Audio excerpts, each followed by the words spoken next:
Linkage का जो पिछला वीडियो था दोस्त, वहां हम लोग लिंकेज के विषय में देख रहे थे। तो एक लिंकेज के लिए आप फ्लो चार्ट याद रखेंगे तो काफी इजी गोइंग होगा। तो एक बार मैं फिर बोलता हूँ, रिपीट करता हूँ कि जो हमारा लिंकेज है, लिंकेज मेल के केस में फीमेल से क्या होगा, ज्यादा होगा। दूसरी बात, linkage directly proportional to age, और linkage directly proportional to heterochromatin, linkage is directly proportional to interference, linkage is inversely proportional to temperature, linkage is inversely proportional to distance between gene, and linkage is inversely proportional to length of chromosome, length of chromosome। ये सारा चीज आपको पूरी तरह से याद रखना है, ठीक है।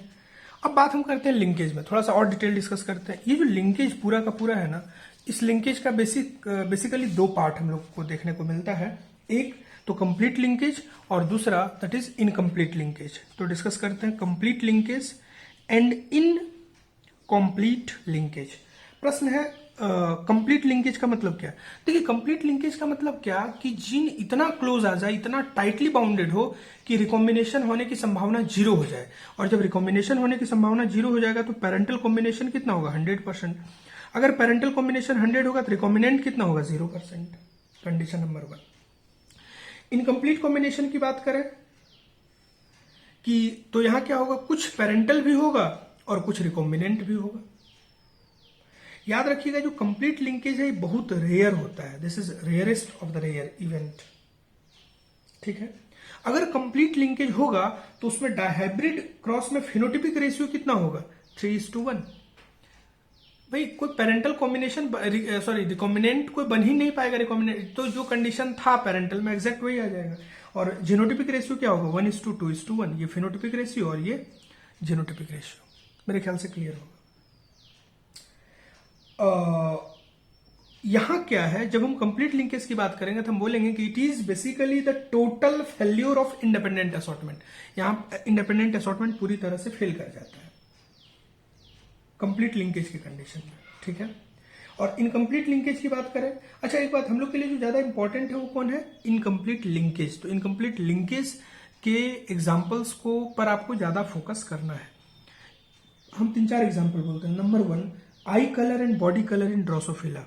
आई colour in Drosophila and body colour, ठीक है ये। दूसरा, आई colour and wing colour in Drosophila. Drosophila बहुत बेजोड़ एग्जांपल है लिंकेज एनालाइज करने के लिए। और तीसरा, flower colour in sweet pea.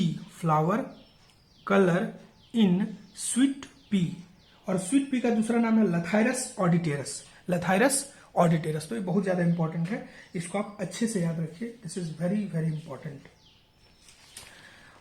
उसके बाद एक लास्ट इसमें चीज हम लोग को डिस्कस करना है, वो ये कि जब आप ये एग्जाम्पल, ये जो चार्ट है, ये जब पूरी तरह से आप देखेंगे तो इसके बाद इसमें एक टॉपिक और आता है जेनेटिक मैप, ठीक है, जेनेटिक मैप।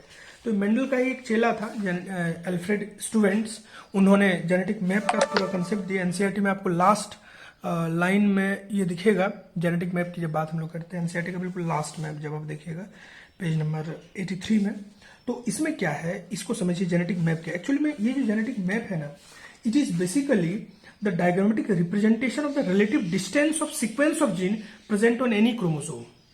कोई भी क्रोमोसोम है तो कोई भी क्रोमोसोम में जो जीन का सीक्वेंस है उसके बीच का जो रिलेटिव डिस्टेंस है उसको हम लोग डिफाइन करने के लिए जेनेटिक मैप का इस्तेमाल करते हैं।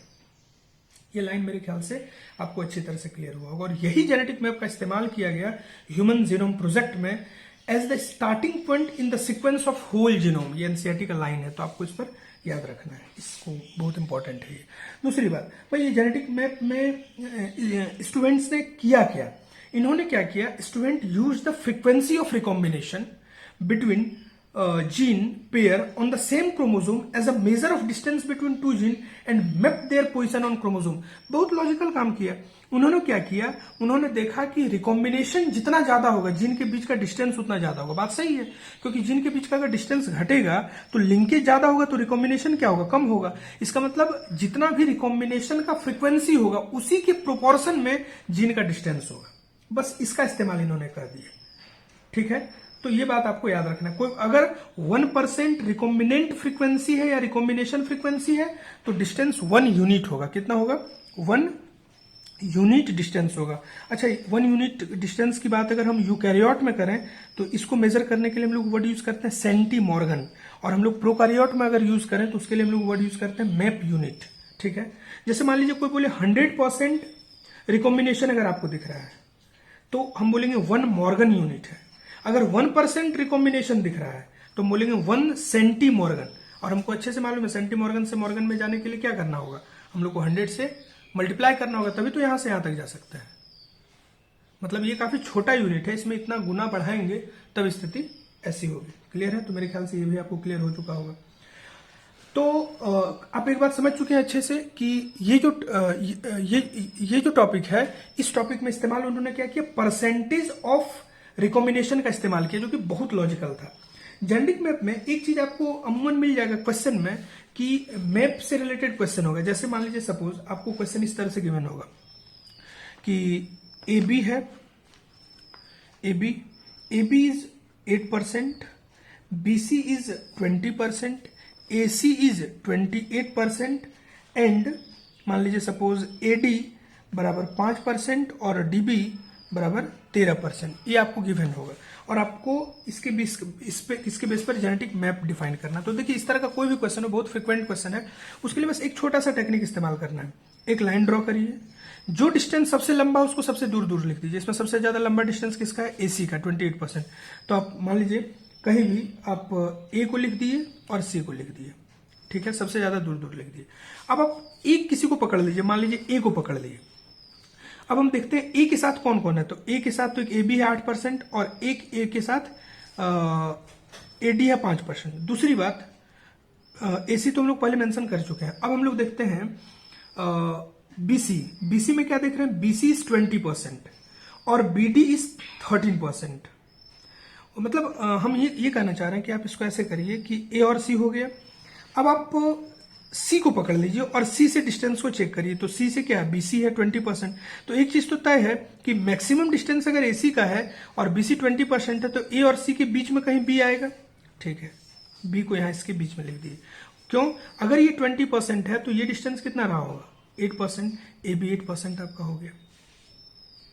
दूसरी बात, डीबी कितना है? 13%। तो अगर ये 8% है तो ये यहां इससे आगे कहीं डी यहां पर होगा और ये डिस्टेंस कितना होगा? 5 रहा होगा। तो 8 5 13 हो गया। तो मेरे ख्याल से जितना भी था सब मेंशन इसमें हो गया। आपका डीबी मेंशन हो गया, एडी मेंशन, एडी को देख लीजिए 85% आ गया। मतलब सबसे ज्यादा दूर में जो है उसको लिख करके आप मैनेज कर सकते हैं। This is all about genetic map. Thank you.